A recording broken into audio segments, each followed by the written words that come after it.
I think aerospace as an industry is unique in a lot of ways. Pricing is a big challenge in this industry, right? You can't charge whatever you want for a product and then see who wants it, because their customer is heavily influential in sort of the margins that these companies maybe obtain across all of their programs. The way companies try to be competitive from a pricing standpoint is control their controllable costs, their unallocatable costs. I mean, lots of the costs inside of a big defense contractor, aerospace contractor, gets allocated to the programs and initiatives they're working on. But then there are some costs that the customer won't allow them to allocate to their programs. You know, that they're trying to optimize costs like all organizations. They're having the same challenges. They're competing for that talent, that engineering talent.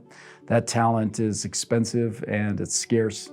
And I think companies are really sort of trying to find compelling ways to get the right people in roles in order to maximize their ability and their profitability. You have your up-and-coming companies, SpaceX and Blue Origin, and these companies are getting into that space, and they're starting to lift a lot of tonnage into space, and it's becoming a more competitive industry. There's lots of consolidation in their space in order to be able to compete.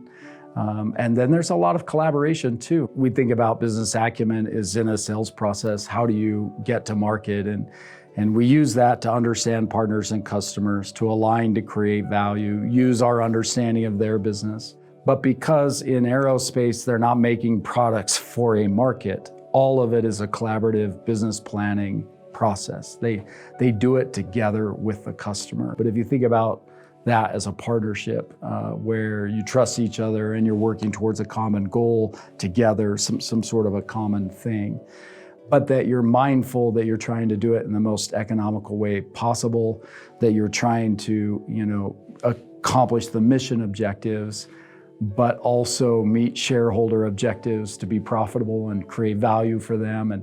And if you recognize it as partnerships and you work hard in your collaboration inside of those partnerships, aligning to create value with them, understanding the challenges that they faced, and then recognizing your own business's goals and objectives and trying to collaborate to solve for all of that is why this space is exciting and interesting. It's a great industry, and business acumen would help leaders in all roles and all functions, I think, better collaborate to create more value in those kind of projects and initiatives they're working on.